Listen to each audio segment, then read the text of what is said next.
Après, un peu le gros choc, je dirais, c'est que je tournais ma tête et il y avait aucun étranger. Mais aucun. Bienvenue sur Partir, le podcast qui vous emmène vivre à l'étranger. Tu t'adaptes, t'apprends tout, t'apprends la vie française, la vie à la française, le dimanche, il n'y a rien, t'apprends les apéros à 18h. Et voilà, au final, j'ai appris à chanter sur les démons de minuit, tribu de Danaï, enfin bref. Ce que j'aime ici en France, c'est ce côté-là, les gens se prennent pas au sérieux. Alors qu'elle n'avait que 17 ans, elle décide de quitter le Maroc pour venir étudier en France. Entre les galères pour s'installer, le gros choc culturel et la découverte du mode de vie à la française, Abla a dû réapprendre des codes d'un pays nouveau et elle nous partage aujourd'hui son histoire.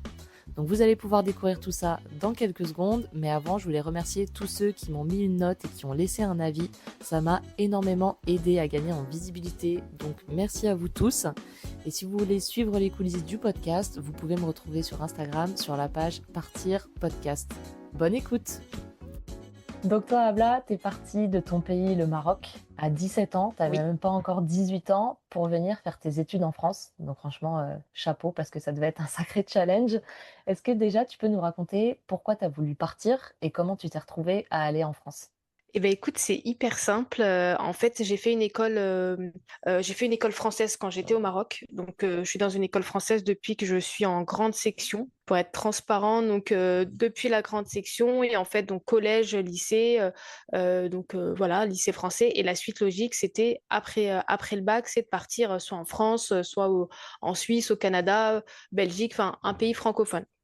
Moi, j'avais plusieurs de mes cousins qui avaient fait la France, bon retour aussi, la liberté. Enfin, j'avais vraiment cette vision de la France, liberté, je peux faire ce que je veux, un monde à part, entre guillemets. Et le deal un peu avec mes parents, c'était si j'avais mon bac, hop, je partais en France. Bingo, j'ai eu mon bac et direction la France. À la base, j'avais postulé pour plusieurs, tu sais, c'était Parcoursup, je sais pas si tu vois hein, tout ça, mais c'était Parcoursup et à la base, je voulais Toulouse, Montpellier, les grandes villes. Je connaissais que les grandes villes, donc j'avais postulé. Et puis, j'ai été acceptée à l'UT Paul Sabatier de Toulouse, antenne d'Oche. Je me dis, super, je vais à Toulouse, la ville rose, en plus c'est le sud, il y a du soleil, enfin top quoi, génial. Donc, je prends mon billet d'avion, j'y vais avec mon père. Je prends mon billet d'avion, je fais voilà tout ce qu'il faut. Il y a aussi un partenariat en fait avec la banque, une banque marocaine et une banque française, donc à Toulouse. Enfin, vraiment, pour moi, je vais à Toulouse quoi. Une semaine avant, je check le antenne d'Oche, était pas le Sabatier, antenne d'Oche. En fait, c'est quoi? C'est une petite ville à côté de Toulouse, Ah à 1 heure purée. de Toulouse, donc un petit village de 20 000 habitants, quoi. Et donc, en fait, j'ai tout, j'ai mon inscription là-bas. Enfin, il faut que j'aille à Auch, c'est pas à Toulouse. Enfin, c'est pas possible. Du coup, on arrive à l'aéroport, on prend le bus qui va direction gare de Toulouse. Et en fait, j'ai même pas eu le temps de voir Toulouse, que j'ai direct tracé à Auch. Et puis après, donc là, on arrive hyper tard. Enfin, je me rappelle Enfin, on arrive hyper tard, on arrive vers minuit. J'arrive dans cette ville, j'ai connu que la grande ville, hein. Donc je viens de Casablanca. Casablanca, c'est à peu près 2 millions d'habitants. Enfin, ça bouge tout le temps, même le dimanche. Enfin, vraiment, ça dort pas. J'arrive à Auch, minuit, il y a rien. Mais genre rien. Personne. À part les personnes qui sortent de ce train. On se dit, mais enfin, même la lumière, je crois que même la lumière à la base, il y avait pas, parce il y a certaines villes en France où à la lumière, à partir de 22 heures, il y a plus de lumière, quoi. Ils font des économies, l'écologie, tout ça. Ok, certes. Là, enfin, avec mon père, on demande où dormir. Enfin, on n'avait pas enfin, on n'avait pas de réservation, on n'avait pas de réservation d'hôtel, rien. Faut qu'on trouve un hôtel. Mais en fait, on tourne à côté de la gare, on voit rien. Il y a que des maisons ou des appartes. Donc là, on demande. Et du coup, il nous dit, enfin, il nous indique par où l'hôtel le plus proche. On y va avec nos grosses valises. Je me rappelle, on avait 2 valises chacun, justement avec mes habits et puis mes affaires, on va dire ça comme ça, de ma vie entière Ouais, toi, t'es allée avec toutes tes affaires pour à déménager, quoi. Casa. Ouais, c'est ça. J'avais même ramené ma couverture, la couverture marocaine du Maroc, tellement j'avais peur d'avoir froid. Enfin, bon. Et donc, hôtel, on arrive. Enfin, l'hôtel était.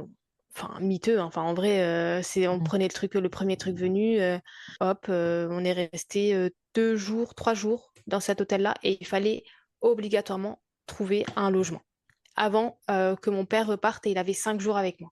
Ok, donc là J'avais c'est 17 ans. sport. Challenge Ouais, lancé, là c'est quoi. sport. Challenge lancé. J'avais 17 ans, donc je pouvais pas signer. Enfin, il était obligé d'être avec moi pour tout Ouais, signer en forcément. fait. J'étais mineure, c'était pas possible. Donc déjà, on est retourné à Toulouse pour signer avec la banque de Toulouse pour l'ouverture de compte et en même temps de faire le changement d'adresse pour la même banque à Auch. Donc ça, c'était sport. Hop, on revient à Auch pour l'ouverture, enfin l'ouverture de SFR aussi, c'était SFR, je crois, La à carte l'époque. SIM, ouais. Ouais, carte SIM, tout ça. Et puis, fallait trouver un logement. Direction agence. Ça, c'était obligé. On pouvait pas passer particulier enfin, avec un particulier. C'était direct agence de location immobilière. On a eu de la chance parce qu'on en a visité 3 qui étaient disponibles immédiatement. On en a choisi une qui n'était pas meublée. Il me fallait des meubles qui n'étaient pas meublés et on a réussi à négocier avec l'agence de mettre des meubles. Donc j'avais des meubles de base, clic-clac, enfin canapé clic-clac, petite table, bureau, un placard et hop, ça a fait l'affaire quoi. Donc voilà, donc déjà ça ouf, un point en moins, Ouais, au moins le franchement. logement, c'est déjà pas mal. C'est clair. Franchement, le logement, enfin, c'était là. Et puis, fallait faire les courses avant que mon père parte aussi pour m'aider à acheter tout, hein, balai, serpillière. J'avais même acheté un caddie parce que j'avais pas mon permis, j'avais pas de voiture. Fallait bien transporter les grosses courses. Donc, j'avais acheté le petit caddie de grand-mère là. Également. Et puis donc on fait les courses comme chez nous, hein, enfin comme au Maroc. Tu fais les grosses courses, le gros ravitaillement comme on dit, et puis hop, c'était réglé. Ce qu'on savait pas, c'est que il y avait des dates de péremption au niveau des produits, produits laitiers, la viande, etc. Et ça, on n'a pas forcément au Maroc des dates vraiment de péremption où faut manger tel produit à telle date, etc. La moitié est partie à la poubelle. Ah merde. Ouais, la moitié était partie à la poubelle, j'étais dégoûtée. Ouais, au milieu du mois, je devais tout racheter. Enfin, j'avais fait les mois enfin, les courses du mois, quoi. Donc, j'ai bien appris qu'il fallait faire des courses semaine par semaine ou toutes les 2 semaines, déjà, au moins. Et pas me faire avoir une deuxième fois, quoi. Parce que franchement, je sais plus pour combien on en avait eu, mais la moitié des courses à la poubelle, c'était quelque chose. Ouais, fou les boules. Enfin, ouais. Et donc voilà, j'ai eu aussi l'inscription à faire, donc payer l'inscription aussi à l'IUT, puisque j'étais dans un DUT à l'époque. Donc ça, j'avais pas de carte bancaire, donc il est ni chéquier. Donc j'ai dû aller, ils faisaient ça à l'époque à la poste pour avoir un chèque de la poste et déposer en liquide l'argent de l'inscription pour repartir. Quelle galère! Pour repartir, enfin pour redéposer ça à l'université aussi. Et du coup, ça s'est bien fait aussi. Donc, j'étais quand même rassurée. J'avais ma carte SIM, ma box, mais enfin, tout ce qui était électricité, eau, c'était bon aussi. Et puis, il y avait plus qu'à commencer le DUT et nouvelle vie de liberté, entre guillemets, nouvelle vie étudiante. Donc, mon père Ouais. est parti au bout de 5 jours. C'était bon. Sa mission était réussie. Ah bah alors là, sacré challenge. Donc tout ça, du coup, en 5 jours, quoi. La box, la carte Tous. SIM, Ouais. l'inscription, l'appart. Ouais, en Et bon. 5 jours. À 5 jours au top chrono, de toute façon, enfin, il avait une semaine, enfin, même pas 5 jours entre le moment où il est arrivé et le moment comment ça s'appelle, de son billet retour, Ouais. c'était 5 jours top chrono. Donc, fallait vraiment faire ça. Ça te met dans le bain direct, quoi. Ah, c'est clair, enfin, faut Ouais, s'adapter, hein. C'est c'est vraiment, hop, clair. on s'adapte et on trouve des solutions. Il y a pas... Et puis, il n'y avait pas de retour possible. Enfin, je pouvais pas retourner à Casa sans rien. Enfin, c'était pas possible, pas même pour moi. Enfin, moi, voilà, je voulais partir, c'était impossible. Donc Bon. voilà, premier jour après en DUT. Là, j'arrive, donc je connais personne, normal. Je vois qu'il y a des gens qui se connaissent parce que ils viennent du même lycée à Toulouse ou à Auch, donc c'est leur continuité. Donc j'essaye tant bien que mal de me greffer à des groupes, puis ils voient que je suis seule. Donc, en vrai, ça a été parce que je suis tombée quand même sur des personnes hyper bienveillantes où on m'a intégrée direct. On m'a posé plein de questions, d'où tu viens. Enfin, voilà, on m'a expliqué un peu comment ça se passait aussi. Donc ça, c'était top. Après, un peu le gros choc, je dirais, c'est que bah, je tournais ma tête et il y avait aucun étranger. Mais aucun. Enfin, rien. Pas de Marocains, pas d'Algériens, pas de Tunisiens, pas d'Africains, enfin, rien. Que des Français pure souche, si j'ai envie de... Entre Ouais. guillemets, hein, bien évidemment.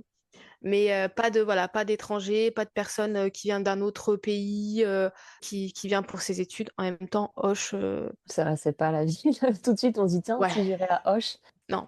Ouais, même moi, hein, j'aurais jamais choisi cette ville hein, Ouais, si j'avais c'est su comme quoi. Mais bon, c'était mes plus belles années. J'ai passé 2 ans de DUT là-bas et c'était vraiment mes plus belles années. Bah déjà, de un, tu t'apprends tout. Enfin, tu t'adaptes, tu apprends tout, tu apprends la vie française, la vie à la française. Le dimanche, il n'y a rien. Il n'y a pas un chat, tous les commerces sont fermés, alors qu'à Casa, enfin au Maroc, tout est ouvert, ça vit. Donc ça, t'apprends les apéros à 18h, t'apprends enfin toutes les fêtes aussi, les férias par exemple. Enfin, vraiment là, c'est typique du sud hein, de la France. Donc voilà, t'apprends à vivre entre guillemets à la française. Pareil, le dîner à 19h, le repas, le déjeuner à midi. Enfin, tout ça, quoi. C'était vraiment chouette. Et puis, j'ai aussi appris bah, les classiques en termes de musique. J'avais des soirées étudiantes les jeudis où ça passait bah, à la fin. Il y a toujours un moment où ça bifurque sur de la tribu de Dana, les démons de minuit, etc. Et je me rappelle, la première fois, c'était les démons de minuit. Donc moi, je vois mais les gens s'enjailler, mais comme pas possible. Je me dis, mais c'est quoi cette musique? J'ai jamais entendu. Enfin, ok, j'ai des classiques, Céline Dion, si tu veux. Enfin, voilà, Renaud. Enfin, voilà, vraiment des classiques, classiques, quoi. Mais ça, jamais entendu. Et puis on m'a regardé, bah, tu connais pas? Bah, c'est connu quand même. Bah alors. Et bah voilà, au final, bah, j'ai appris à chanter sur les démons de minuit, tribu de Danaï, enfin bref. Donc non, vraiment top comme intégration. Et puis j'ai vraiment trouvé des gens hyper bienveillants et super qui m'ont aussi bah, aidé à m'intégrer, euh, J'ai intégré aussi une équipe de foot locale là-bas. Et c'est grâce à une personne que j'ai rencontrée en DUT aussi. Et franchement, et puis cette personne-là bah, m'a fait rencontrer des filles du foot. Et là, aujourd'hui, 12 ans après, enfin 13 ans après, je suis toujours pote avec eux, quoi. Donc, bon, on se voit pas non plus tous les ans, mais on reste en contact et ça, c'est top. Et ça m'a permis aussi bah, de connaître la vraie amitié, je dirais ça comme ça. OK, Mm. trop bien. Bon, bah, c'est cool, ouais, on voit que tu es passé par, plusieurs étapes et que, il y a des choses qui t'ont étonné, par-ci par-là et c'est vrai que, ben, ça prend un petit temps d'apprendre, les codes, les rituels un peu du quotidien, on va dire et les classiques, comme tu disais, par exemple, la musique. Ça t'a mis combien de temps à peu près avant de te sentir, assez à l'aise, assez, comment dire? À connaître un peu plus ton environnement et savoir, l'apprivoiser, on va dire? En vrai, je dirais peut-être 1 an quand même.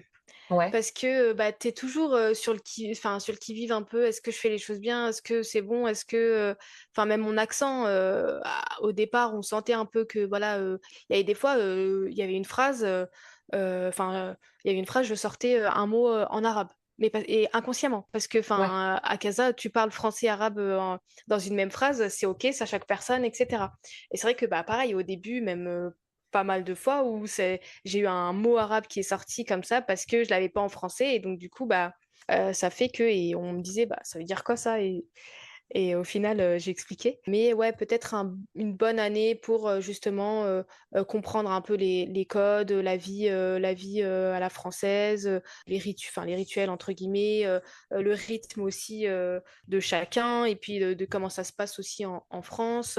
La mentalité, je dirais aussi, la mentalité française aussi. Donc ouais, une bonne année pour te comprendre, pour bien s'adapter et pour me sentir entre guillemets chez moi, quoi.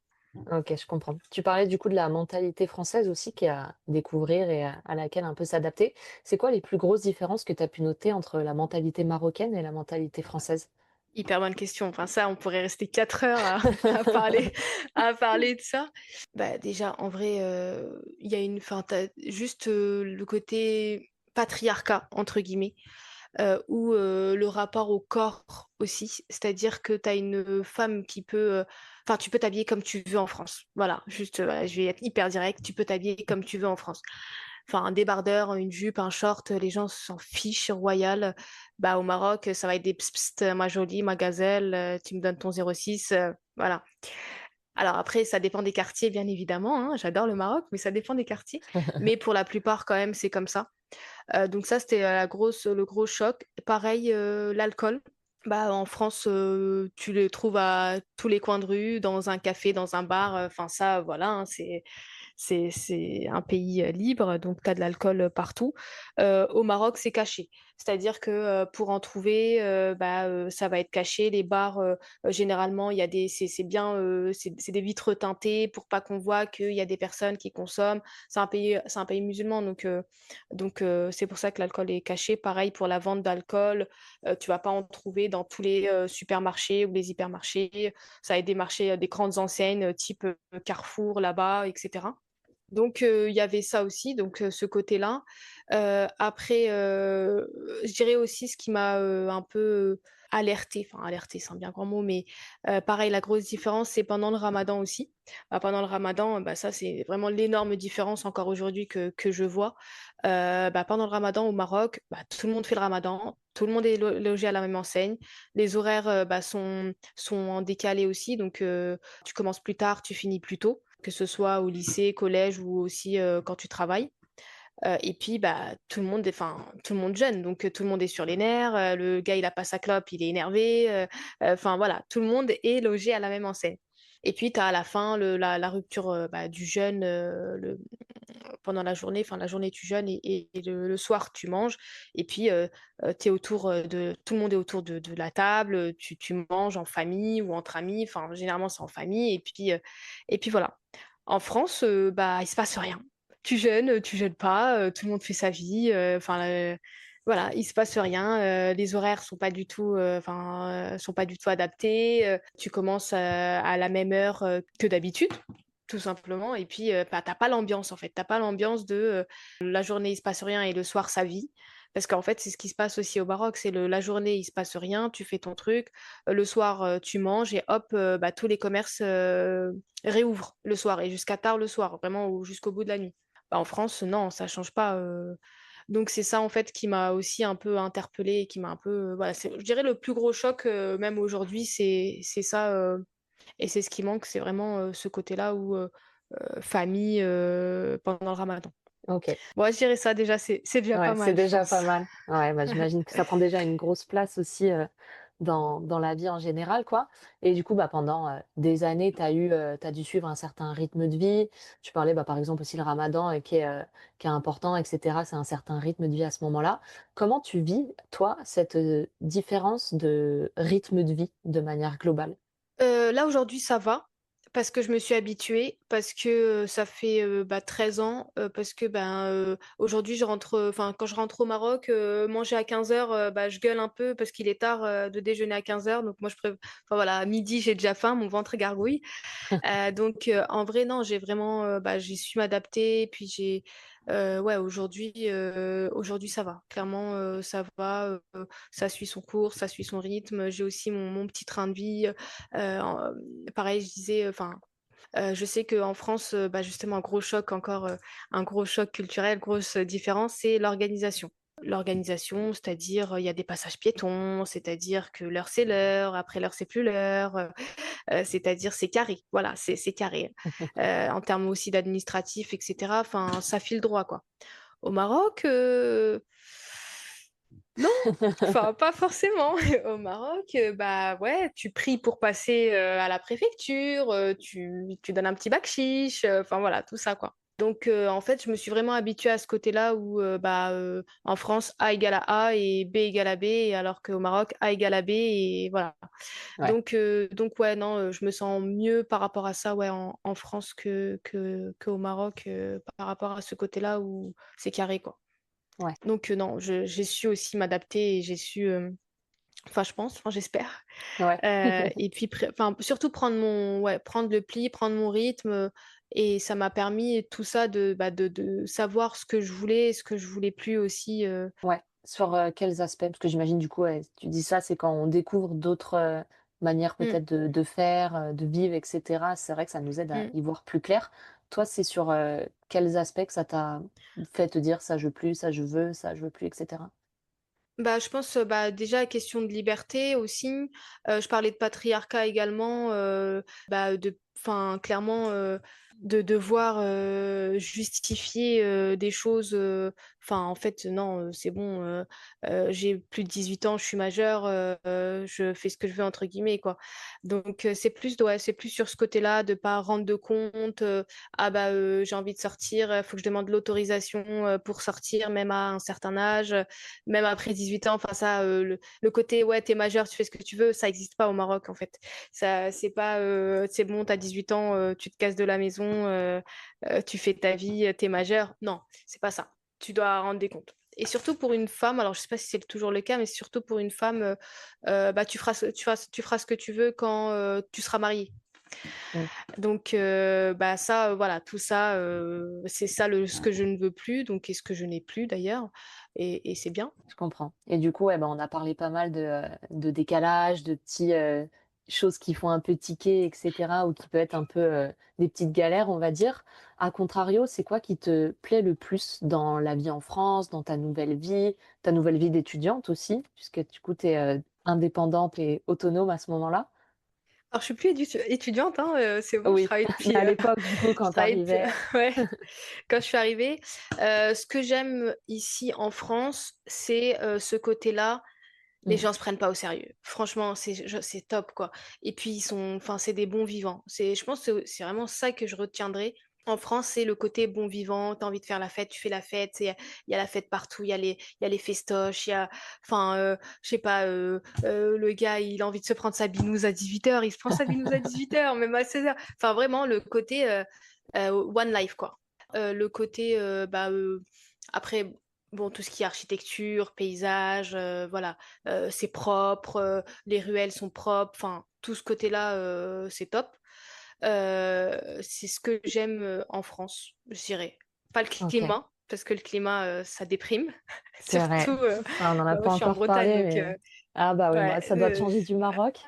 Ah bah clairement, enfin, j'avais vu, c'était quand? C'était hier, ils ont passé une émission sur M6 sur justement Casablanca, etc. Et il y avait donc une personne qui disait qu'il y avait 300 jours de soleil par an. Mais en fait, enfin, moi, ça m'a déprimé en entendant ça, 300 jours de soleil par an. Comparé à la Mais bon, Bretagne, c'est plus 300 jours de pluie par an, ouais, plutôt. Donc, non, voilà, c'est vraiment tout ce côté-là, ce que j'aime en France. Alors, pas la météo, hein, mais tout ce côté liberté, où je peux aller et venir comme je veux, je peux prendre mes propres décisions, je suis plus responsable, et j'ai aussi gagné en indépendance et en responsabilité. Parce que je pense que si j'étais restée au Maroc, j'aurais pas ce côté-là, responsabilité, indépendance, et aussi faire des choix par moi-même. Donc, OK. c'est le côté aussi à partir qui a fait que je me sens aussi bien ici. Et puis j'ai rencontré des gens super, enfin top, géniaux, Ouais, enfin ça joue beaucoup vraiment aussi. hyper bienveillants, mais ça joue, enfin top, qui ont toujours été là pour moi, alors que c'est pas des personnes de ma famille. Et aujourd'hui, que je considère comme des personnes de ma famille, même si on n'a pas de lien du sang. Donc, enfin, c'est génial. Trop bien. Et puis ce Ça côté bon va vivant. Enfin, ouais, vraiment, ce côté bon vivant à la française, c'est génial. C'est top. trop bien. Et du coup, bah, voilà, tu parlais des gens, qui ont beaucoup contribué à ce que tu t'intègres, tu as fait des fortes amitiés et cetera. J'imagine qu'en étant au foot notamment, c'est là que ça aide aussi Oui. beaucoup à faire des connexions fortes. Franchement, le sport, vecteur de lien social de ouf, je trouve. Ah, mais tellement. Hem, Tu as fait du coup, bah, du foot quand tu étais à Auch, donc parlons un petit peu de ta vie quand tu étais là-bas. C'est comment la vie, d'étudiante en France et notamment, à Auch? Eh ben, j'ai connu les jeudis soirs. C'est génial. Franchement, les jeudis soirs, les soirées étudiantes, je connaissais pas du tout. Et en fait, la vie à Auch, c'est du lundi au mercredi, enfin du lundi au jeudi, t'es à l'IUT, tu travailles sur TD, travaux dirigés, etc., tes projets d'études, etc. Donc voilà. Le jeudi soir, bah, soit c'est la fiesta, hein. Enfin, en vrai, j'ai connu les boîtes de nuit, j'ai connu les marathons. Enfin, non, puis c'est là où tu te crées du lien social, même si bah, tu connais pas les gens de ta promo, bah, tu apprends à connaître des gens d'autres promos de DUT. Puis tu avais aussi une école d'infirmière, enfin d'infirmier aussi. Donc, enfin, voilà, tu sais que le jeudi, il y a tous les étudiants qui sont de sortie et que tu vas te faire de nouvelles rencontres. Donc, c'était ça. Et puis, j'avais aussi mes entraînements de foot. Je crois que c'était 2 fois, si je me rappelle, c'était 2 fois par semaine. Et les week-ends, on jouait. Donc, pareil, c'était top.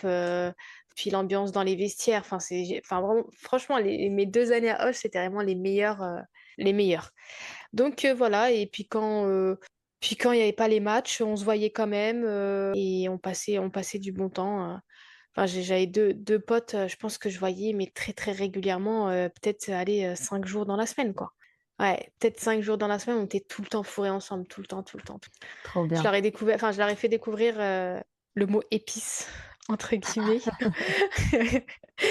Bah, c'est vrai qu'en France, bah, l'assaisonnement, c'est pas ça, quoi. Faut bien assaisonner. Donc, ça, c'était mon petit rituel. J'ai ramené des épices du Maroc et puis je leur faisais des petits plats avec plein d'épices et ils étaient contents. Trop bien. Tu leur faisais Non, c'est top. découvrir un petit peu ta culture. Ouais, c'est ça. Bah, Trop cool. ils ont toujours été ouverts à la découverte de ma culture, jamais fermés. Enfin, j'ai jamais ressenti ouais, cette fermeture d'esprit par rapport à ça ou ce mépris, ce dégoût, etc. Donc, franchement, non, c'est génial le fait aussi de faire découvrir ma culture et puis bah, ce que j'ai vécu aussi au Maroc. Non, mais c'était top. Et puis, bah, on m'acceptait comme j'étais, hein. Enfin, il y avait pas de sujet en fait. Trop Il n'y bien. avait pas de sujet là-dessus. Mm. Trop cool. Et du coup, ben, toi, donc, ta famille était pas, en France. Les week-ends, est-ce que, c'était parfois, difficile pour toi? Parce que là, c'est pas genre: «Ah bah tiens, je rentre chez mes parents ce week-end», ou «Je fais un petit aller-retour, le samedi», et cetera. Comment tu vis le fait d'être seule et dans un pays étranger, à ta famille? Alors, à Auch, c'était plus compliqué, je dirais, quand je suis partie au Mans, où là, du coup, j'avais plus de club, parce qu'en fait, voilà, c'est ça, en fait, ce que tu disais, bah, quand tu as un club de foot, enfin, quand tu as un club même de foot ou autre, basket, etc., tu te crées du lien social. Le week-end, bah, tu vois pas les week-ends passer, soit parce que tu es avec eux, tu passes du temps avec eux, soit parce qu'il y a match. Et c'est vrai que, en fait, quand j'ai déménagé donc, au Mans, après, je suis montée au Mans après mon DUT. Là, ça a été compliqué. Là, j'ai plus ressenti un coup de déprime, entre guillemets. C'était plus compliqué d'être seule parce que bah, tu avais de plus en plus de personnes qui rentraient justement le week-end chez leurs parents. Et bah, nous, enfin moi, bah, je restais à la maison ou à rien faire, entre guillemets, à part étudier. C'est pas la partie la plus fun, hein, d'étudier. Ouais. Mais c'était un peu, ouais, la solitude parfois, elle était compliquée, quoi. Et je pouvais pas non plus rentrer à chaque vacances scolaires. Enfin, ouais, si tu avais une semaine de vacances scolaires, j'allais pas rentrer pour une semaine. C'était plus soit l'été pendant un mois ou 2 semaines en décembre. Mais ouais, c'était très compliqué, la solitude. Et Ouais. puis, bah, la vie étudiante, quand tu travailles pas, enfin, quand t'as pas un taf étudiant, bah, les fins de mois, c'est vite compliqué. Ça arrive très vite aussi. Donc, bah, fallait gérer aussi son argent et tu pouvais pas non plus, enfin, je pouvais pas non plus sortir tout le temps. Donc, ouais, des fois, je me sentais quand même assez seule. Mais ça a été quand même globalement, enfin la plupart du temps, parce que j'ai commencé aussi à me faire des amis bah, marocains justement au Mans, qui bah, pareil vivaient la même chose que moi, donc on pouvait être seuls ensemble, sentir la solitude ensemble, je dirais. Donc ça aussi c'était cool. Et puis bah, ce côté-là aussi, je reviens sur la partie Ramadan où on se sent vraiment un peu en décalage par rapport comment ça se passe au Maroc et à Casa. Bah, avec ces personnes-là, avec ces amis marocains, bah, on se soudait, on mangeait ensemble. Enfin voilà, c'était quand même un peu comme une famille où on n'était pas tout seul un soir de Ramadan, parce que c'est très dur d'être tout seul un soir de Ramadan pour l'avoir fait.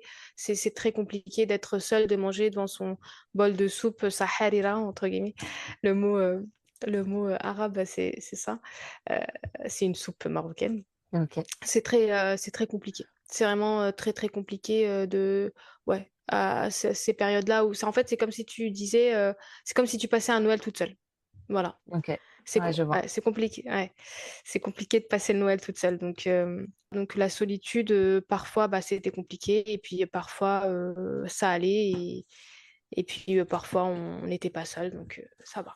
Ouais, puis j'imagine, ouais, ça fait du bien d'avoir des personnes bah, qui ont les mêmes codes que toi, le même background culturel aussi, bah, les autres Mm. Marocains que tu as rencontrés, et ne serait-ce que pour échanger avec eux sur les moments qui sont un peu difficiles et d'avoir des personnes qui comprennent ce que tu vis, ça fait du bien généralement d'en parler, quoi. Ouais, c'est sûr. Donc c'est cool. C'est sûr. Et du C'est coup, tu sûr. disais donc tu avais été à Auch, tu as été au Mans, là je crois que tu es à Rennes. Est-ce que tu as Oui. pu donc découvrir un peu des traditions françaises? Je sais que dans le sud-ouest, bah, tu parlais un petit peu des férias, ce genre de choses. Est-ce qu'il y a d'autres traditions, événements que tu as pu découvrir?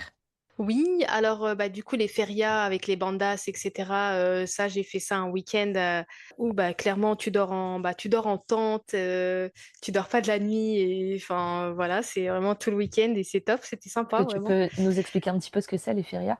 Les férias, alors de mémoire, enfin les férias en fait c'est comme ça se passe tout un week-end, donc tu arrives vendredi, tu repars le dimanche. Tu es habillé en blanc et en rouge, avec en fait un petit bandana rouge, et en fait tu fais la fête tout le week-end. Voilà, avec des personnes, enfin des groupes de fanfares, etc. Il y a de la musique dans la ville, enfin c'est assez festif. Tu as des food trucks aussi qui vendent à manger, enfin vraiment, c'est vraiment très très festif avec pas mal de fanfares. De groupes de fanfares, etc. Donc vraiment top. Ça, si je devais refaire, je le referais. Alors, peut-être pas dormir en tente parce que t'as mal au dos, mais ouais, je le referais avec plaisir. Donc, ça, c'était dans le sud. Au Mans, il y avait les 24 heures du Mans.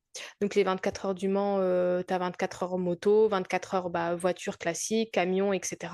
Et c'est vraiment typique du Mans, en plus de la rillette du Mans. Mais moi, je mange pas la rillette. Mais voilà. Les 24 heures, c'est top parce que déjà, tu as la parade des 24 heures. La parade, en fait, il y a toutes les belles voitures qui passent dans toute la ville. Enfin, tu as des voitures, mais incroyables, ouf, GT, je sais pas quoi. Enfin, je suis pas du tout une connaisseuse de voitures, de bagnoles, mais voilà, tu as vraiment plein de belles voitures qui passent et qui paradent, tout simplement. Et puis, tu as les 24 heures où là, c'est un circuit avec des conducteurs professionnels qui viennent conduire pendant 24 heures et qui se relayent. Par exemple, la maison Porsche qui va rouler avec plusieurs en fait, de ces conducteurs. Et à la fin de ces 24 heures-là, il y a un gagnant. Après, j'ai fait Nantes aussi avant Rennes. Nantes, c'est la ville où je suis restée le plus longtemps. Je suis restée 7 ans. Et Nantes, donc Nantes, j'ai découvert les machines de Lille. Ça, c'est vraiment la spécialité de Nantes. Ouais, je dirais la spécialité de Nantes. Les machines de Lille. En fait, une grosse machine, donc c'est un éléphant, grandeur nature, et en fait, c'est une machine, enfin, un éléphant machine, quoi, et qui se déplace dans une rue spécifique, et qui envoie avec sa trompe de l'eau sur les gens, quoi. Voilà ce que j'ai découvert à Nantes. Et puis après, bah, Rennes, je dirais le beurre de Micelle. Ah ouais, Voilà, la Bretagne. juste ça, j'avoue. Juste Ouais. ça, c'est une tradition pure et dure. Juste ça, voilà, juste. Et puis le drapeau aussi breton. Et puis Ouais. quand on dit, bah non, moi je préfère le beurre doux au beurre de Micelle, ouais, ouais, là on me Ça peut être un catégorise direct. conflit. Ouais, ah, mais c'est un conflit. Qu'est-ce que t'as mal dit, quoi? Enfin, Ouais, ouais. c'est clair. Bon, bah, t'as pu voir un paquet de choses, du coup, selon les endroits où t'as été, selon la vie étudiante. Là, aujourd'hui, tu travailles. Ça fait combien de temps, là, du coup, que t'habites en France? Là, ça fait 13 ans. Ouais, je suis arrivée en 2011. Ouais, 14 ans à peu près. Est-ce que, du coup, là, après 14 ans, tu peux dire que tu te sens chez toi dans ce pays? Ouais, carrément. Bah oui, carrément. Clairement, 14 ans, oui, enfin, j'ai mes petites habitudes, j'ai mon petit train de vie, j'ai mon taf, j'ai mes potes, enfin, oui, clairement, je peux dire ça. Et puis, j'ai aussi adopté la culture française à part entière. Enfin, aujourd'hui, je suis même naturalisée française, donc j'ai la nationalité française. Donc, oui, carrément, franco-marocaine. Et donc, dans Ouais, franco-marocaine, il y a française. Donc, ouais, carrément. Ouais. trop bien, trop cool. Bon, du coup, si tu avais un message à passer à une jeune Marocaine ou de n'importe quel autre pays qui voudrait ou qui s'apprête à venir étudier en France, ce serait quoi? Déjà, de pas lâcher son objectif de base. d'essayer d'être ouvert d'esprit et de comprendre aussi l'autre et la culture de l'autre, de pas imposer ses idées et son mode de vie, de justement vraiment voilà, essayer de s'adapter dans l'environnement où on est, de choisir, enfin, le fait d'avoir qu'il ou elle ait choisi la France, de vraiment s'adapter d'essayer de s'adapter par rapport à ça. Et puis surtout de pas lâcher, même si parfois c'est difficile, même si parfois les études ça peut être aussi compliqué, de rien lâcher et de vraiment avoir son goal, son objectif en ligne de mire et de pas lâcher même si c'est compliqué. Yes, Et de trop se bien. faire des amis Ouais, parce ça que c'est important. ouais, ça c'est important et de pas rester seul, de pas s'isoler, surtout de pas s'isoler, de pas rester seul et parce que la solitude peut peser et ça peut être aussi très compliqué de s'en Ouais, sortir. ça c'est clair. Donc faites-vous des potes et allez kiffer la life. Ah non, mais tellement, mais clairement. Et Trop puis, bien. bah, enfin, sortez, découvrez de nouvelles choses, sors de ta zone de confort. Enfin, c'est ça en fait, sors de ta zone de confort, ne reste pas dans la même routine, ne fais pas la même chose que tu connais ou ce que tu as connu et découvre, découvre. Voilà, Trop c'est ce bien. que je dirais. Yes. Et du coup, bah, toi, il y a quelques mois, tu as décidé de lancer ton propre podcast aussi, où tu racontes bah, plus en détail ton arrivée, tes chocs culturels, tes impressions, etc., ton parcours français. Est-ce que tu peux nous dire où est-ce qu'on peut le trouver, où est-ce qu'on peut te suivre? Oui, carrément. Donc, le podcast s'appelle Au-delà des frontières. Vous pouvez me trouver sur Insta, donc au-delà des frontières.podcast, tout simplement. Et puis après, sur votre plateforme préférée. Donc, je suis sur Deezer, Spotify, Amazon Music et Apple Podcast. Et le podcast s'appelle Au-delà des frontières. Donc, n'hésitez pas. Et n'hésitez Super. pas à me suivre sur Instagram, surtout pour vraiment être à l'affût de chaque nouveauté, quoi. Nickel. Bah, je C'est là où mettrai je toutes les poste. informations dans la description en tout cas. Et bah, merci en tout cas, Abla, pour Merci. nous avoir partagé tout ton parcours. Bah, merci aussi à toi, Camille, surtout pour cette interview. Bah, avec plaisir. Voilà, c'était l'histoire de Habla, pleine de défis, de rires, de doutes et de découvertes. Donc j'espère que ça vous a inspiré autant que moi. Si vous avez aimé l'épisode, pensez à liker, à en parler autour de vous, à vous abonner pour ne rien louper des prochains. Et merci encore pour votre soutien et je vous dis à bientôt.